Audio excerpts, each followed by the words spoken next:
MBBS in just 16 lakhs. Kyrgyzstan, Central America, Russia, Georgia. Orbit Global Education.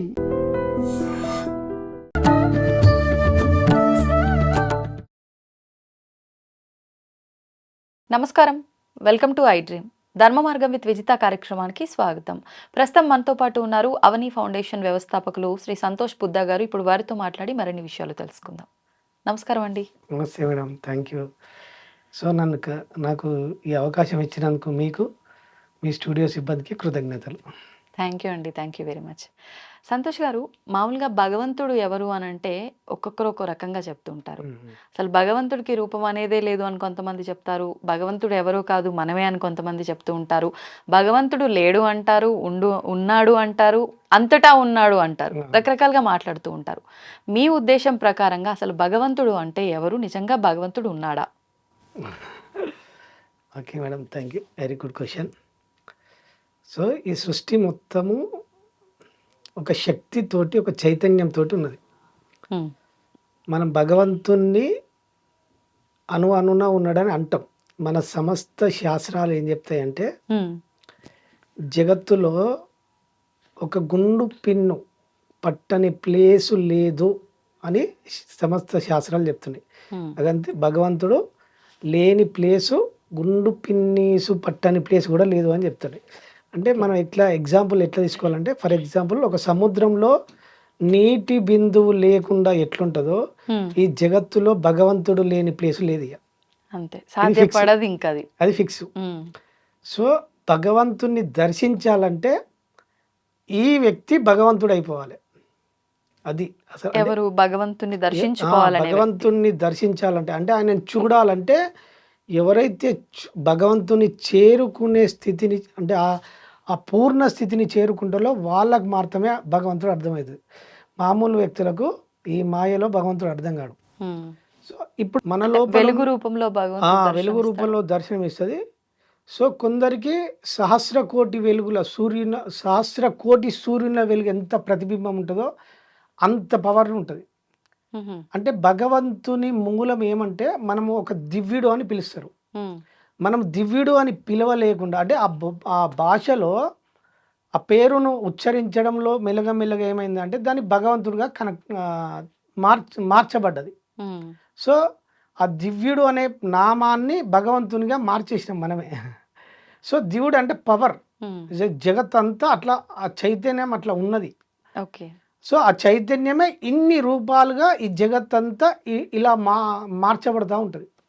For example, మీరు ఒక అరటి పండు తిన్నారనుకో, okay, తిన్న తర్వాత అరటి పండు ఏమైందంటే ఏమవుతుంది? మనకు డైజెషన్ అవుతుంది పొట్టలోకి వెళ్ళి. అసలు అరటి పండు ఉందా లేదా?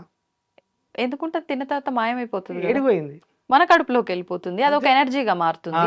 సో అరటి పండు ఏడిపోలే, అరటి పండు మార్చబడింది, దాని స్వరూపం మార్చబడింది. శక్తి ఉన్నదా లేదా? శక్తి రూపంగా కన్వర్ట్ అయింది. ఇప్పుడు ఫర్ ఎగ్జాంపుల్, ఒక గ్లాసు నీళ్ళల్లో ఒక గ్లాస్ పాలు పోసాం అనుకో, నీళ్ళు ఎక్కడికి పోలే, నీళ్ళు అక్కడే ఉన్నాయి. నీళ్ళ యొక్క స్వరూపం పాలగా మారింది. కరెక్ట్. సో భగవంతుని చైతన్య స్వరూపమే ఇన్ని రూపాలుగా జరుగుతూ ఉన్నది. ఇప్పుడు మీరన్న ఈ జ్ఞానం ఉన్న వాళ్ళే భగవంతుని దర్శించగలరు అని అన్నారు కదా, మరి ఆ జ్ఞానం ఎలా వస్తుందంటారు? ఆ జ్ఞానం సాధన వల్ల, ఆధ్యాత్మిక మళ్ళీ గురువుల దగ్గరికి పోయి సజ్జన సాంగత్యం తెలిసి ఆ భగవంతుని చేరుకునే మార్గాలలో ప్రవేశించి, ఇప్పుడు ఫర్ ఎగ్జాంపుల్ నామస్మరణ ఉంది, ఎక్కువ జపము నామస్మరణతోటి ఎక్కువ భక్తి యోగంలో ఉన్నారు జనాలంతా. సో నామస్మరణ వల్ల ఏం జరుగుతుంది అంటే, పదే 24 గంటలు ఆ వ్యక్తి నామస్మరణ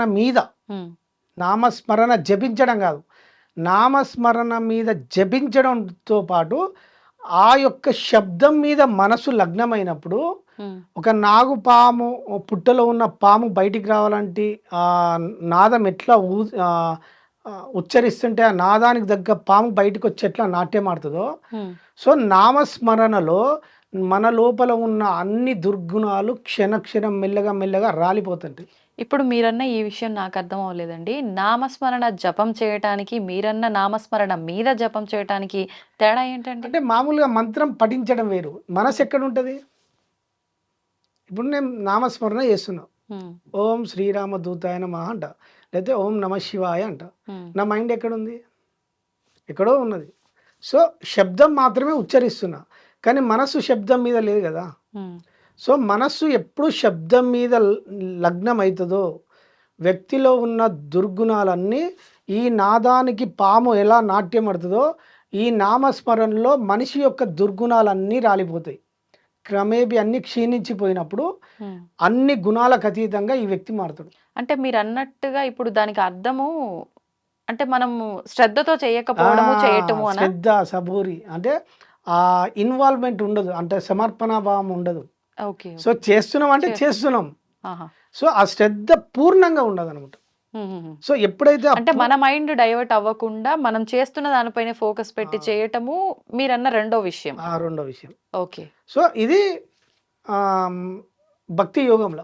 కానీ ఇప్పుడు ప్రతి ఒక్కరం కూడా నిజంగా నామస్మరణ చేయాలని అనుకుంటాం, అది భక్తితో కానివ్వండి ఏదైనా కోరికతో కానివ్వండి.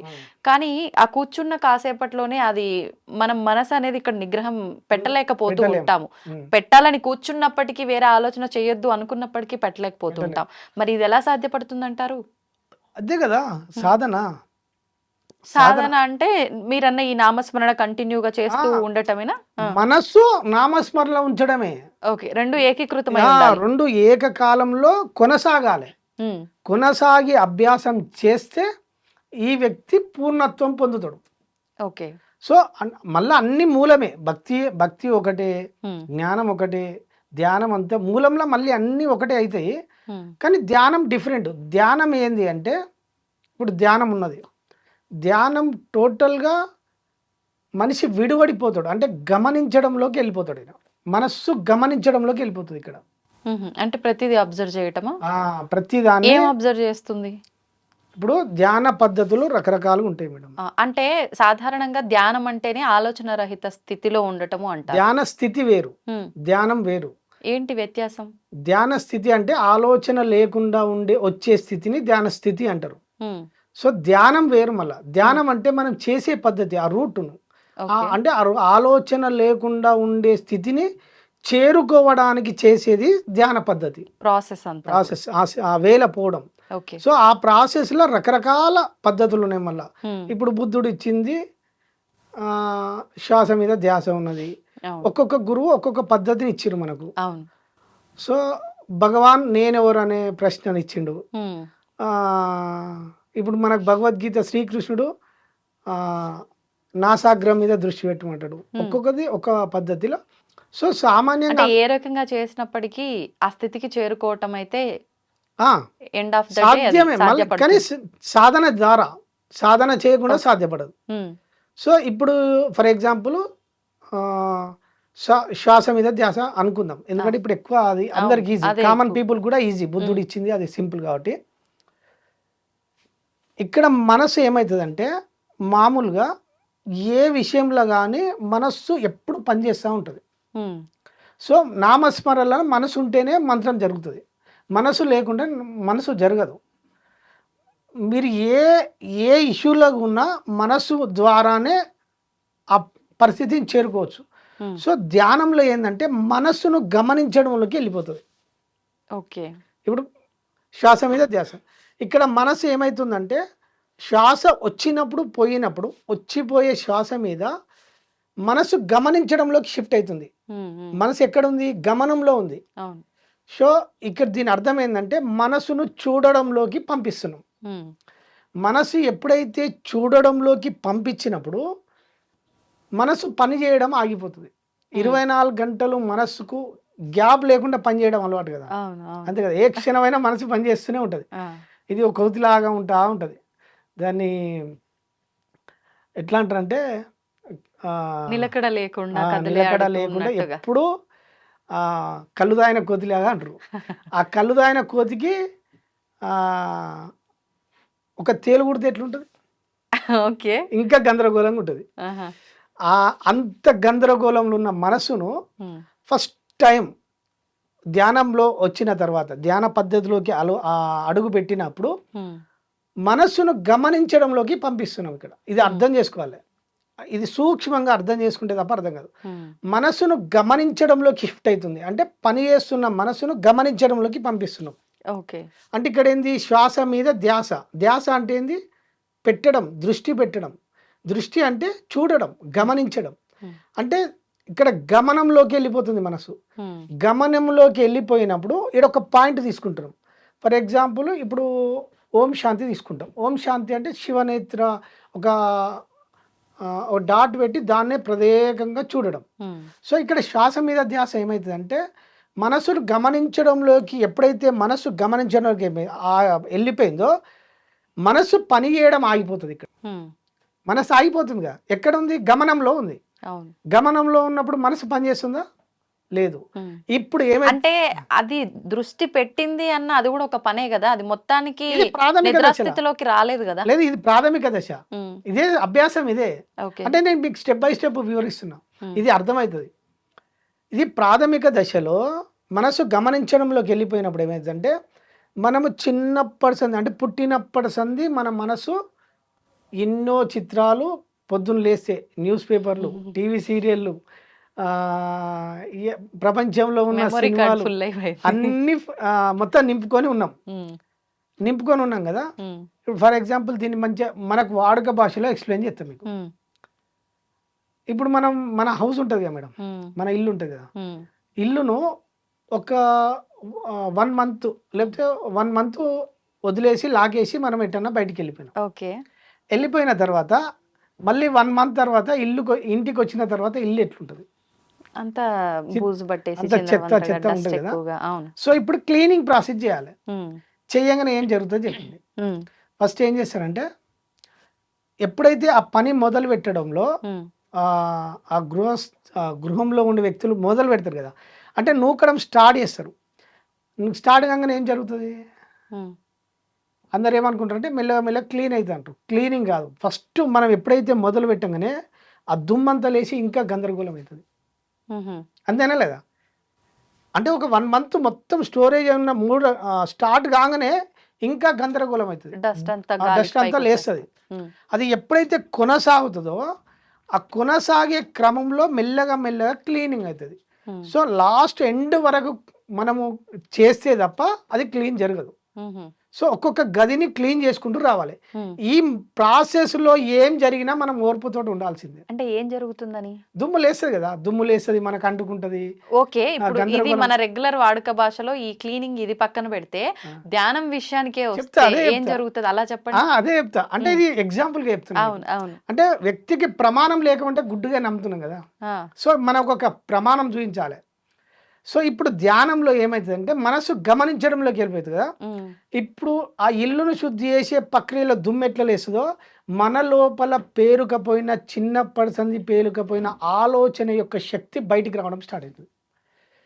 ఆ బయటికి రావడం స్టార్ట్ అయినప్పుడు మనకు హెడేక్ వస్తుంది, ఇంకా పెయిన్ వస్తుంది, బాడీ తట్టుకోలేని పరిస్థితులు వస్తాయి, ఇంకా పిచ్చెక్కిపోతుంది మైండ్. పిచ్చెక్కిపోయే క్రమంలో ఆలోచనలు ఒకేసారి అంటే అది ఆలోచనలు బయటికి వెళ్ళిపోయే ఒక దారి దొరుకుతుంది. మనసు ఆగిపోయింది కదా, లోపల ఉన్న చెత్త బయటికి వెళ్ళిపోతుంది. డోర్ ఓపెన్ అయింది ఆలోచనకు. ఆ డోర్ ఓపెన్ అయినప్పుడు బయటికి వెళ్ళిపోయే క్రమంలో ఒకేసారి పెద్ద వాల్ నింపితే నీళ్ళ ప్రవాహం ఎట్లుంటుందో మన ఆలోచనల యొక్క సమూహం బయటికి వెళ్ళిపోయే క్రమంలో మైండ్ మీద ఎఫెక్ట్ పడి ఎక్కువ పెయిన్ వస్తుంది. ఇగో ఇక్కడ ధ్యానం ఆపేస్తారు 90%. అంతే కదా. సో ధ్యానం మొదలు పెడతారు, పెట్టిన క్రమంలో వీళ్ళకి ఇంకా ఇది డిస్టర్బెన్స్ వస్తుంది. లోపల ఎన్నో సంస్కారాలు ఉంటాయి, కర్మలు ఉంటాయి, పూర్వజన్మల నుంచుకున్న ఎన్నో అన్ని లోపల ఉంటాయి. అవన్నీ బయటికి వెళ్ళినప్పుడు ఇంకా గందరగోళ పరిస్థితులు వస్తాయి. ఆ పరిస్థితులను దాటాలే. ఆ దాటే క్రమంలోనే మనిషికి ఓర్పు, సహనం అవసరం. ఇది ప్రాసెస్. ఇది ఇప్పుడు మీరన్న ఈ స్థితి, ఈ పిచ్చి గందరగోళం, ఈ స్థితి ఏర్పడడానికి ఎంత సమయం పడుతుంది అంటారు సుమారు? అంటే వాళ్ళ పరిస్థితిని బట్టా లేదంటే ఎలా? ఒక్కొక్క వ్యక్తిని. అందుకే చిన్నప్పటి సంది, చిన్న పిల్లల సందే రోజు 10 నిమిషాలు మన పాత్రలు ఎట్లా శుద్ధి చేసుకుంటామో డైలీ ఇంట్లో, ఆ పాత్రలు శుద్ధి చేయకపోతే ఎట్లుంటాయో సో మనసును కూడా రోజు మనసు పనిచేస్తుంది కదా. రోజు చిత్రాలు తీసుకుంటుంది కదా, ఎన్నో చిత్రాలు తీసుకొని స్టోరేజ్ చేస్తుంది కదా. రోజు డైలీ ఒక 1/2 hour 1 hour ఎందుకు మెడిటేషన్ చేయమంటారంటే ఈ క్లీనింగ్ ప్రాసెస్ కోసం. ఓకే, డైలీ అంటే ప్రాథమిక దశ నుంచి కొనసాగుతూనేమో మామూలు వ్యక్తులకు ఈజీ. అవును. సో ఒక 20 ఇయర్స్ 30 ఇయర్స్ సాధన చేయలే, ఇప్పుడే సాధనలోకి వచ్చిండు, అప్పుడు వాళ్ళకి కొంచెం ఇబ్బంది. ఏ సమయంలో చేయొచ్చు అంటారు ఈ ధ్యానం? అసలు కరెక్ట్ టైం, చాలా మంది ఎర్లీ మార్నింగ్ టైంలో అయితేనే చాలా ప్రశాంతంగా ఉంటుంది కాబట్టి ఆ టైంలో మొదలు పెట్టడమే ఉత్తమం అంటుంటారు కదా. మీరు అబ్జర్వ్ చేసిన దాన్ని బట్టి దానికి సమయం ఏమైనా చూసుకోవాలి? మనము ఒక స్థితిని చేరుకున్నప్పుడు, అంటే ఒక లక్ష్యాన్ని పెట్టుకున్నప్పుడు లక్ష్యం ముఖ్యం తప్ప సమయంతో పని లేదు. అంతేనా లేదా? అంతే. సో లక్ష్యాన్ని చేరుకోవడం ముఖ్యం తప్ప ఇక్కడ మనం ఒక పాయింట్ పెట్టుకోవద్దు. సో మీరు ఎర్లీ మార్నింగ్ బ్రహ్మముహూర్తం అంటారు. బ్రహ్మముహూర్తం యొక్క రహస్యం చెప్తాను మీకు. సో బ్రహ్మముహూర్తంలో ఏం జరుగుతుందంటే సృష్టి స్థితి లయం ఉంటుంది కదా. బ్రహ్మముహూర్తంలో చీకటి వెలుగుల కలయిక జరుగుతుంది. చీకటి పోతుంటుంది, వెలుగు వస్తుంది. ఈ రెండింటి కలయికలో సృష్టి అంటే ఈ ప్రాణశక్తి యొక్క వికాసం జరుగుతుంది. శక్తి అంటే ఇప్పుడు డైలీ ఈరోజు ఎర్లీ మార్నింగ్ రావాలి, మళ్ళీ సాయంత్రం లయం అయిపోవాలి, అంతే కదా. సో ఇక్కడ చీకటి వెలుగులో సృష్టి మొత్తం ఒక స్పందనలో ఉంటుంది. లాస్ట్ టైం మనం స్పందన గురించి చెప్పుకున్నాం. ఆ స్పందనలో ఈ చీకటి వెలుగుల కలయిక జరిగినప్పుడు శక్తి వికాసం అనేది మనకు తోడ్పడుతుంటుంది. ఆ టైంలో శక్తి ఉద్భవిస్తుంటుంది. ఎర్లీ మార్నింగ్ చెట్లు చూడండి, చెట్లు వికసిస్తుంటాయి, పువ్వులు పూస్తాయి కదా. సో సృష్టి మొత్తం ఆ క్షణంలో ఆ స్థితిలో ఉంటుంది. అప్పుడు మనం ఆ ఎంటీ స్టేజ్లో ఉన్నప్పుడు మనం ఏది మొదలుపెట్టినా ఆ శక్తి మనకు సహకరిస్తుంది. కనబడదు శక్తి, కానీ పనిచేస్తుంది. ఆ శక్తి పనిచేస్తుంది, మనం చేస్తున్న పనికి సపోర్ట్ ఇస్తుంది. దీనికి సమయం అంటూ ఉండదు, ఆయా ఋతువుల కాలమాన ప్రకారం జరుగుతుంది. సో ఎర్లీ మార్నింగ్ 3:30 అంటే బ్రహ్మముహూర్తం పలానా టైం అనేది లేదు అంటున్నారా? అది ఉంటే ఋషులు మనకి ఎప్పుడో చెప్పేటోళ్ళు చెప్తున్నారు కదా. చాలా మంది మధ్య కాలంలో ప్రమాణం ఉండదు కదా. సూర్యోదయానికి ఒక గంట ముందర 3 నుంచి 4 ముందు అంటుర్రు. అవును, ముందు అంటుర్రు, సూర్యోదయానికి ముందు అంటుర్రు. సమయం చెప్పిరా? ప్రమాణం లేదు మేడం, ఎవిడెన్స్ లేదు. అంటే సూర్యుడు ఉదయించడము అస్తమించడం కూడా రోజు ఒకే సమయం ఉండదు కదా. నేను అర్థం చేసుకోవాలి, ఇక్కడ ఋతువుల కాలమాన ప్రకారం జరుగుతుంది. కాలం మన చేతిలో ఉండదు. నేను రెండింటి మధ్యలో అంటే ఈ మధ్యలో కాంబినేషన్ వివరించిన. నేను చీకటి వెళ్తుంది, వెలుగు వస్తుంది, రెండింటి మధ్యలో కలయిక జరుగుతుందా, ఆ కలయికనే బ్రహ్మముహూర్తం అంటుంది. ఓకే, ఇప్పుడు దీన్ని మన అందరు చెప్పిన దాని అర్థమైంది. కాకపోతే కొంచెం లోతుగా ఎక్స్ప్లెయిన్ చేసిన. సో సూర్యుడు రాకముందుకే అయినా మూలాన్ని పట్టుకుంటే మనకు సత్యం అర్థమైంది. సో ఆ సమయంలో మొదలు పెడితే కొంచెం మనం తొందరగా చేరుకునే అవకాశాలు ఉంటాయి. కానీ ఇందాక మీరు సమయం అదంతా అవసరం లేదు, ఏ సమయంలో అయినా చేసుకోవచ్చు. నేనేమన్నా సపోర్టింగ్, మనకు ఆ సమయం సపోర్టింగ్ ఇస్తుంది, కానీ లక్ష్యాన్ని చేరుకోవడంలో సమయంతో పని లేదు. మనం ఆ మూలాన్ని మనం డెస్టినీ చేరుకోవాలి కదా. సో ఆత్మజ్ఞానం చేయాలన్న ఆలోచన బలంగా ఉంది అంటే ఈ సమయాలు ఇవన్నీ అవసరం లేదు, అవన్నీ ఏ క్షణమైనా చేయొచ్చు. ఓకే సంతోష్ గారు, ఇప్పుడు మీరు చెప్పినట్టుగా ధ్యానం చేసే ప్రాసెస్లో ఈ పిచ్చి పిచ్చి ఆలోచనలు ఇవి వచ్చే ఇబ్బందులను బట్టి ఇక్కడికి అందరూ ఆపేస్తారు అని అన్నారు. నిజంగా అంటే అది ఆపకుండా కంటిన్యూ చేస్తే ఎంతవరకు ఫలితం ఉంటుంది? అంటే మీరు అన్నది వాస్తవం, చాలా మంది ఏదో మంచి జరుగుతుంది అని మొదలు పెడితే దీనివల్ల నాకు ఇబ్బంది వస్తుందే తప్ప ఇది మంచి జరిగేటట్టుగా లేదని వదిలేసే వాళ్ళు ఉన్నారు. మరి అటువంటప్పుడు ఏదన్నా చిన్న అంటే టిప్ ఏదైనా ఉందా అలాంటి వాళ్ళు ఇవి కంట్రోల్ చేసి ముందుకు వెళ్ళటానికి? అయితే ఇక్కడ సాధనను ఎలా చేయాలని తెలుసుకోవాలి. ఫస్ట్ తెలుసుకొని చేస్తే తొందరగా ఈజీ చేరుతాం. ఓకే, సో ఈ ప్రాసెస్లో నేను మీకు ఒక 2 మినిట్స్ చేపిస్తా, ఈ అయిపోయినాక చేపిస్తా, అది అర్థమవుతుంది. సో ఇప్పుడు నెక్స్ట్ అంటే చేరుకున్నాక దాటిన తర్వాత ఏం జరుగుతుందో చెప్తా. ఫస్ట్ ఆలోచనలు క్రమేపీ పూర్తయినాక ఒక 1 మంత్ లేకపోతే ఒక 3 మంత్స్ కంటిన్యూగా చేస్తే, డైలీ ఒక 2 అవర్స్ 3 అవర్స్ కంటిన్యూగా చేస్తే మన లోపల ఎప్పుడైతే ఆలోచన యొక్క శక్తి బయటికి వెళ్ళిపోయి ఆగిపోతుంది, అంటే ఆలోచన లేకుండా ఉన్నదనుకో, అప్పుడు ఏం జరుగుతుందంటే ఒక నిర్మల స్థితి వస్తుంది. నిర్మల స్థితి అంటే ఒక సముద్ర గర్భంలో అలజడి లేనటువంటి స్థితి ఎట్లుంటుందో మన మనస్సులో అసలు ఆలోచన లేకుండా ఒక స్థితి వస్తుంది. అప్పుడు నిశ్చలం అయిపోతాం, అంటే ఒక స్టేబుల్ అయిపోతాం. అప్పుడు ధ్యాన స్థితి, మనం పడుకున్నాక నిద్ర ఎట్లా వస్తుందో ధ్యాన స్థితి అప్పుడు వస్తుంది. ఆ ధ్యాన స్థితిలో నీకు క్రమేపీ ప్రతి విషయం పట్ల నీకు స్పష్టత వస్తుంది. ఆ తర్వాత ఏమైందంటే ఇది కొనసాగే క్రమంలో, అంటే ఈ సాధన చేసే క్రమంలో ఫస్ట్ మనిషికి వైరాగ్యం వస్తుంది. అంటే దీన్ని సహజముక్తి అంటారు. సహజముక్తి అంటే అన్నింటి పట్ల మన మైండ్ కోరుకోవడం ఆపేస్తుంది. అంటే అవసరం లేని వస్తువులు, భౌతికమైన అవసరం భౌతికమైన వస్తువుల పట్ల. అంటే ఇది ఇంతే, దాని పాత్ర నీకు అర్థమైపోతుంది. సో ఇది నాకు అవసరమా కాదా, అంటే ఇదే వైరాగ్యం. శాస్త్రంలో వైరాగ్యానికి అందుకే ప్రథమ స్థానం ఉన్నది.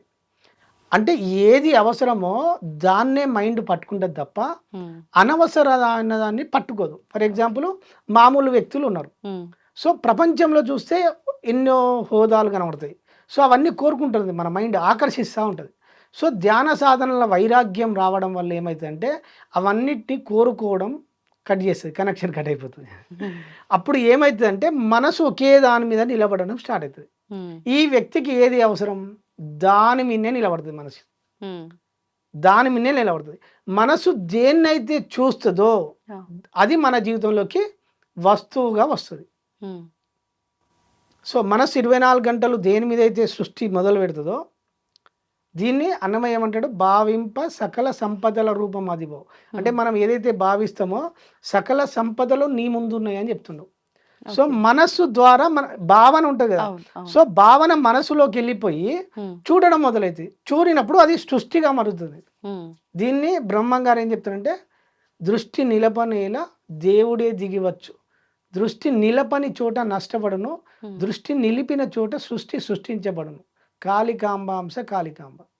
సో ఇక్కడ మా వ్యక్తికి ఏమైతుందో తనకి ఏది అవసరమో అది సృష్టి జరుగుతూ ఉంటుంది. ఆ వ్యక్తికి అప్రయత్నంగానే ధ్యాన సాధన చేసిన వ్యక్తికి అప్రయత్నంగానే సిద్ధించడం స్టార్ట్ అవుతాయి. తన అవసరాలన్నీ మళ్ళీ ఏదో కాదు, తన అవసరాలు తీరడం స్టార్ట్ అవుతుంది. కానీ ఇక్కడ మనం మాట్లాడుకున్న దాన్ని బట్టి ధ్యానం చేస్తూ ఉన్నాము, శ్వాస పైన ధ్యాస పెడుతున్నామే తప్ప ఎక్కడ భగవంతుడి నామస్మరణ కానీ మంత్ర జపం కానీ ఏమీ చెయ్యట్లేదు. ఏం లేదు. అంటే భగవంతుని మనం ఏ రకంగా ఆరాధించకపోయినా మనం ఒక నిశ్చితమైన స్థితికి గనక వస్తే ఖచ్చితంగా అనుగ్రహం ఉంటుంది అని మీరు చెప్పొచ్చు. 100%. అంటే భగవంతుడి, అంటే ఇక్కడ మీరు అర్థం చేసుకోవాలి మేడం, భగవంతుడు ఆధారమై ఉన్నాడు. ఇక్కడ మనం చేస్తున్న దానికి ఆయన సపోర్ట్ ఉంది అని ఉన్నది. అంటే ఆయన ఉన్నాడు, ఎక్కడ ఉన్నాడు, లోపలనే కదా. ఇప్పుడు గమనించేది ఎవరు, భగవంతుడే. ఫర్ ఎగ్జాంపుల్ మీరు కళ్ళు మూసుకొని గమనిస్తే గమనించేది ఒకటి ఉంటుంది కదా, గమనించేది కూడా గమనించబడుతుంది లోపల ఒకటి. కళ్ళు మూసుకొని గమనిస్తున్నాం, గమనించేదాన్ని కూడా గమనించే స్థితి ఉంటుంది. ఆ స్థితే భగవత్ స్థితి. సో అది ఈ రూపంలో మనకు అవసరానికి ఆ శక్తి ఈ రూపంలోకి మనకు వస్తువు రూపంగా మనం జీవితంలోకి వస్తుంది. సో ఇది ప్రాసెస్లో మనకు మన ప్రయత్నం లేకుండానే అన్ని సమకూరుస్తాయి. సో నెక్స్ట్ లెవెల్ ఏంటంటే, నెక్స్ట్ ఇంకా ఫర్దర్ స్టెప్ వెళ్తే బంధ విముక్తి వస్తుంది. అంటే ఈయన ప్రతి విషయం పట్ల స్పష్టత వస్తుందని చెప్పిన కదా. సో ఈ సాధనలో పరిపక్వత పెరిగినా కొద్ది ఏమవుతుందంటే వ్యక్తి సమానత్వాన్ని చూడగలిగే స్థితిని చేరుకుంటాడు. సమానత్వం ఏంటంటే మనుషులు సమానత్వం కాదు, ఉన్నోడు లేనోడు ఒకటి కాదు ఇక మరి. సో సమానత్వం అంటే ఉన్నది ఉన్నట్టు చూడడం అలవాటు అవుతుంది.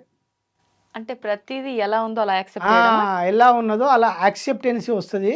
ఎట్లా వస్తుంది అంటే, ఫర్ ఎగ్జాంపుల్ ఒక మూర్ఖుని మూర్ఖుల్లాగానే చూస్తాడు, ఒక ధనవంతుని ధనవంతులుగానే చూస్తాడు, పేదవాన్ని పేదవానిలాగానే చూస్తాడు, ఆవును ఆవులాగానే చూస్తాడు, డాగును డాగులాగానే చూస్తాడు.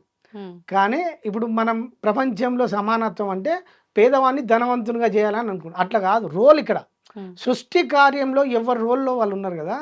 ఒక రాక్షసుని రాక్షసునిలాగానే చూస్తాడు, కానీ ఏం విభేదించడు.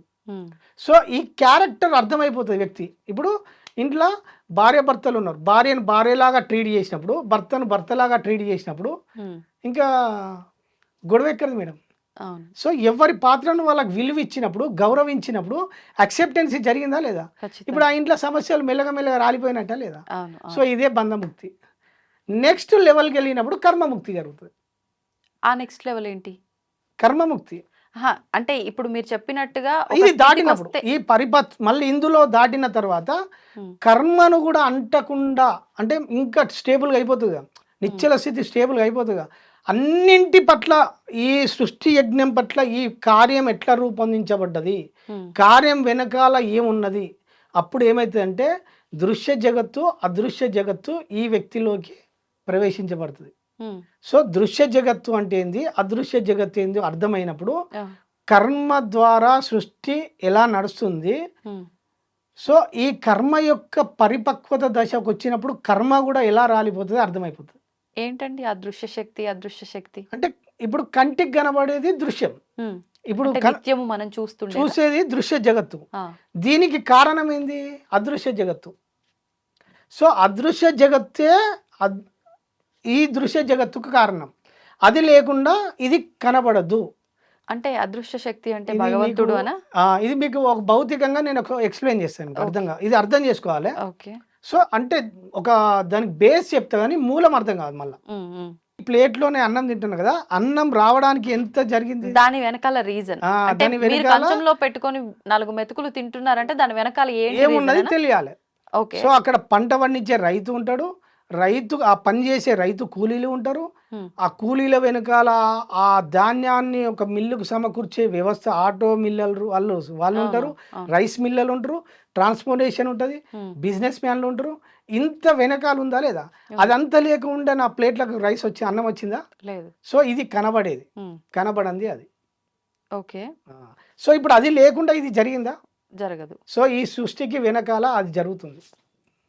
ఉహు. ఆ, అది ఎలా గ్రహించవచ్చు దాన్ని? అది కూడా మీరు చెప్పిన ఈ స్థితి వల్లే గ్రహించవచ్చు. మన జ్ఞానం వల్లనే కదా, ధ్యానం వల్ల జ్ఞానం వస్తుందని చెప్పిన కదా. అంటే ఇది ధ్యానం చేయని వాళ్ళు కూడా చాలా మంది గ్రహిస్తున్న సత్యమే కదా. ఏది ఎట్లా? అండర్స్టాండింగ్ కదా, ఒక రకంగా జ్ఞానమే కదా, అది కూడా అవగాహన కదా. ఉమ్, మేడం ఇంకొక సత్యం మీరు అర్థం చేసుకోవాలి. ఉమ్,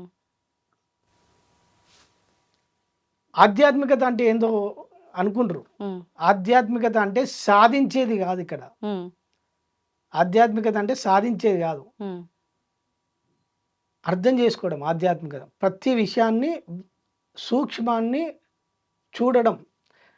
ఆ చూడడమే ఆధ్యాత్మికత. జస్ట్ ఉన్నది ఉన్నట్టు చూడడమే ఆధ్యాత్మికత. ఆ చూడడాన్ని కూడా సాధన ద్వారా పొందుతాడు తప్ప సాధన లేకుండా ఆ స్థితిని మనిషి చేరుకోలేడు. ఉమ్, ఒకవేళ అది అలవాటైతే ఉమ్, ఇవన్నీ అవసరమే లేదు. ఉమ్, ఎందుకంటే మాయ అంత తీవ్రమై ఉంటుంది. ఉమ్, సో ఆ తీవ్రమై ఉన్న మాయలో మనిషి ప్రతి విషయం పట్ల ఉన్నది ఉన్నట్టుగా చూడడమే అసలైన ఆధ్యాత్మికత. ఓకే. అది దానికి చేరుకోవడానికి ఈ రకరకాలమైన పద్ధతులు. పద్ధతులు, ప్రొసీజర్స్, ఇవన్నీ సిస్టమ్. ఉమ్. ఈ విధంగా ఒక్కొక్కరు ఒక్కొక్క మార్గాన్ని ఎంచుకొని ఆ స్థితిని చేరుకుంటారు. ఇప్పుడు ఈ ధ్యానం చేయడానికి కూడా గురువు ఎవరైనా అవసరం అంటారా? ఇన్ఫర్మేషన్ అవసరం కదా మేడం. ఉమ్, ఇప్పుడు గురువు కావాలి, గురువు లేడు. గురువు లేకపోతే ఇది ఎలా ఉంది అని మనకి ఎట్లా తెలుస్తుంది? ఉమ్. ఈ మార్గం ఉంది అని మనకి ఎట్లా తెలుస్తుంది? ఈ మధ్య కాలంలో సోషల్ మీడియాలో అన్నిటికీ సమాధానాలు ఉన్నాయి కదా, ప్రతి అంటే ప్రశ్నకి. సరే ఇప్పుడు ఉన్నాయి మేడం. ఇప్పుడు పరిస్థితులే ఇప్పుడు మాట్లాడుకుందాము. ఇప్పుడు పరిస్థితులు మాట్లాడుకుంటే యూట్యూబ్ నిండా ఉన్నాయి. అవును. సో అన్నీ ఉన్నాయి. ఒక రకంగా ఇప్పుడు భగవాన్ అయితే ఏ గురువు లేకుండా చేరుకున్నాడు కదా ఆ రోజులలోనే. ఉమ్, సో కళ్ళు మూసుకొని ఆయన తెలుసుకొని ఆ స్థితిని చేరుకొని ఉమ్, మౌనం ద్వారానే ఈ జగత్తుకు ఎన్నో ఆన్సర్లు ఇచ్చిండు. సో ఇప్పుడు మనము ఆ ఇన్ఫర్మేషన్ యూట్యూబ్ ద్వారా ఇన్ఫర్మేషన్ తెలుసుకొని సాధన చేసినా చేరుకోవచ్చు. ప్రత్యేకంగా గురువు అవసరం లేదు. ఆ, కానీ యూట్యూబ్లో నీకు ఏది మంచిది ఏడు చెడుది కూడా మళ్ళీ ఎంక్వైరీ చేయాలి కదా. ఉమ్, సో గుడ్డిగా ఫాలో అయితే మళ్ళీ వినాశనం ఉంటుంది. ఓకే. అంతే కదా. అంటే ఇప్పుడు చెడు చెప్పే వ్యక్తులు ఉన్నారు ఫర్ ఎగ్జాంపుల్. అవునులేండి. ఆ చెడును ఫాలో అయితే చెడు ఫలితాలు వస్తున్నాయా లేవా? సో సత్యాన్ని ఉన్నది ఉన్నట్టు చెప్పే గురువు ముందున్నప్పుడు మనకి ఈజీగా మార్గం దొరుకుతుంది. మరి ఇప్పుడు మీరన్నట్టుగా వెళ్దాము అనుకుంటే ఎంతో మంది గురువులు ఉన్నారు. ఆ గురువు నిజంగా కరెక్టే, ఆ గురువు కరెక్ట్ మనిషి, ఆయన చెప్పేది నిజంగా సత్యము అనేది మనకెలా తెలుస్తుంది? ఆ జ్ఞానం లేకే గురువు దగ్గరికి వెళ్ళాలనుకుంటున్నాం కదా. అంటే మనం అండర్స్టాండ్ చేసుకోవాలి, గురువుని కూడా పరీక్షించాలి. కరెక్ట్ చెప్తుండా, కరెక్ట్ చెప్తలేడా. సో మనకు అర్థమవుతుంది మేడం. అంత జ్ఞానం మనకుంటే గురువు ఎందుకండి? అవును మేడం, తెలిసిపోతుంది. ఆయన చెప్పేది తప్ప ఒప్ప అని తెలుసుకునే అంత జ్ఞానమే మనకుంటే మళ్ళీ గురువుని ఎందుకు పట్టుకోవాలి? ఇలా ఇంకొకటి ఉంటుంది మేడం, మన లోపల సత్యం తెలుసుకోవాలన్న ప్రశ్న, నీ లోపల ప్రశ్న ఉత్పన్నమై అన్వేషణ మొదలైతే ఆ గురువే మీ దగ్గరికి వస్తాడు. అంటే మీకు ఆ నేచరు, ఆ లోపల తపననే, మన లోపల తపన ఉంటుంది కదా, ఆ తపననే తపస్సుగా మారి ఏది అవసరమో ఆ వ్యక్తిని మన ముందుకు తీసుకొస్తుంది. ఆ డిజైన్ను, ఆ నేచర్ ఆ డిజైన్ను సమకూర్చి ఆ వ్యక్తి, ఆ గురువును మనం తీసుకొచ్చి కరెక్ట్ సమాచారాన్ని మనకు చేరవేస్తుంది. కానీ ఇది ఒకప్పటి కాలంలో ఓకే, అంటే గురువే శిష్యుణ్ణి ఎంచుకొని వచ్చి పరీక్షలు పెట్టి, ఇప్పుడు అదంతా సాధ్యపడుతుంది అంటారా? మన జర్నీలో, జీవిత ప్రయాణంలో గురువు మన జీవితంలోకి వస్తారు. ఓకే. నా లైఫ్లో అదే జరిగింది. హ్మ్. ఉమ్. ఎలా? నేను నా లోపల జరిగిన ఆ తపన హ్మ్. సత్యం తెలుసుకోవాలని ఆరాటన హ్మ్. చెప్తే కదా లాస్ట్ టైం మా ఆ! అబ్బాయి విషయంలో. అవును. సో ఆ ఇన్సిడెంట్ తర్వాత హ్మ్.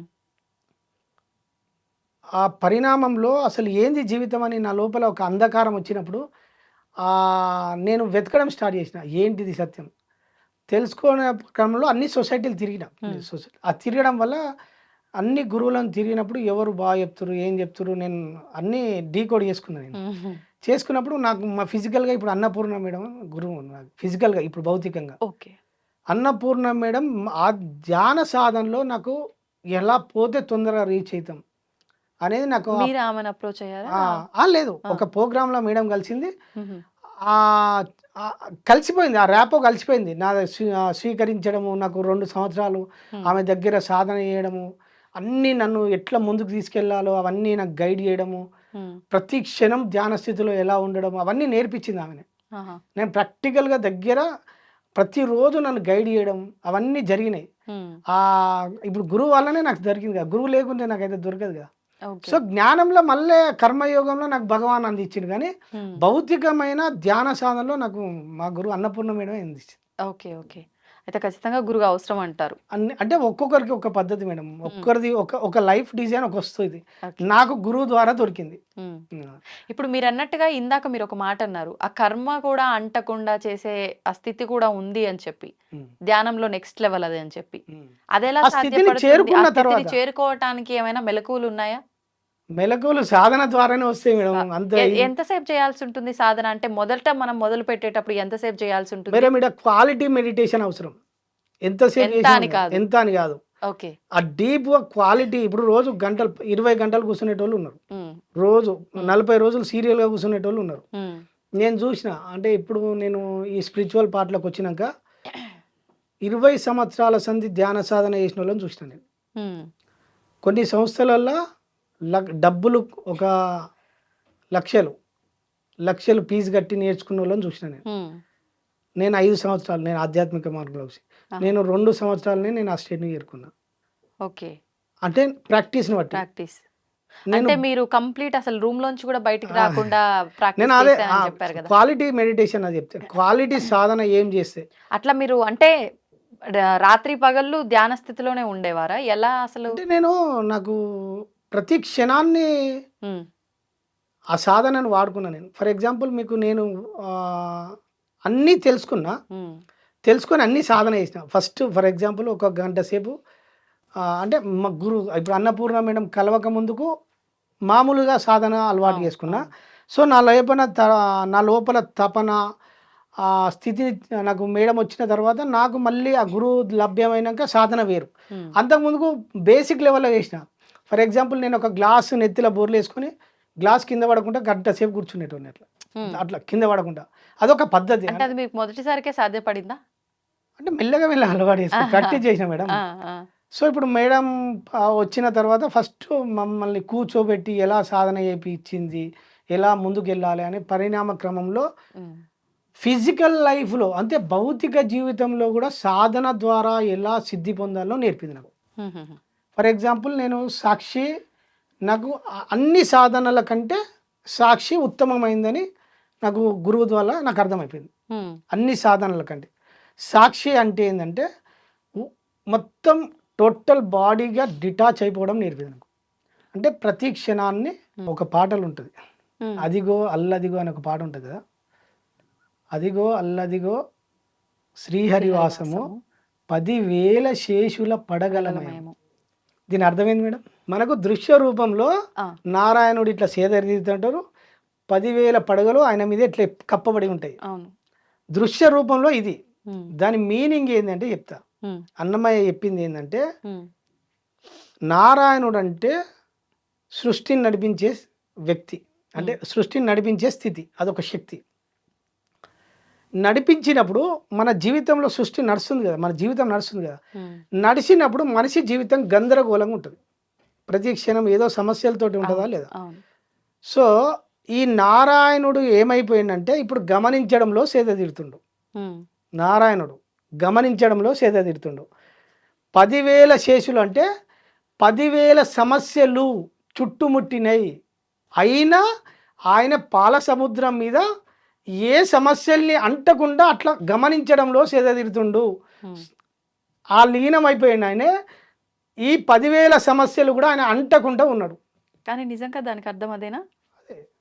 ఆహా. మీరు అర్థం చేసుకోవచ్చు మనం మేడం. అలాంటి స్థితిలో వెళ్ళాలి మన జీవితంలో మనము ఆ ఆనంద స్థితికి చేరుకున్నప్పుడు ఈ 10,000 ఇప్పుడు నేను సాక్షి స్థితిలో ఉన్నా మేడం. ఎవరన్నా వచ్చి నన్ను మాటల ద్వారా కానీ చర్యల ద్వారా కానీ నన్ను ఇబ్బంది పెట్టే ప్రయత్నం చేసిరనుకో, ఓకే, ఇప్పుడు నేను ఎక్కడున్నా? గమనించడంలో ఉన్నా. అవును, నేను అతీతంగా ఉన్నా, గమనించడంలోకి వెళ్ళిపోయినా. వ్యక్తి వచ్చి నేను స్పందించలే, అది అదే స్థితి కదా. నేను స్పందించకపోతే ఏమవుతుంది? ఆ వ్యక్తి అంతే. అంటే ఇక్కడ ఏం జరుగుతుంది? ఆయనే శిక్ష చేసుకుంటాను. ఇక్కడ నేను ఆనంద స్థితిలో ఉన్నానా లేదా?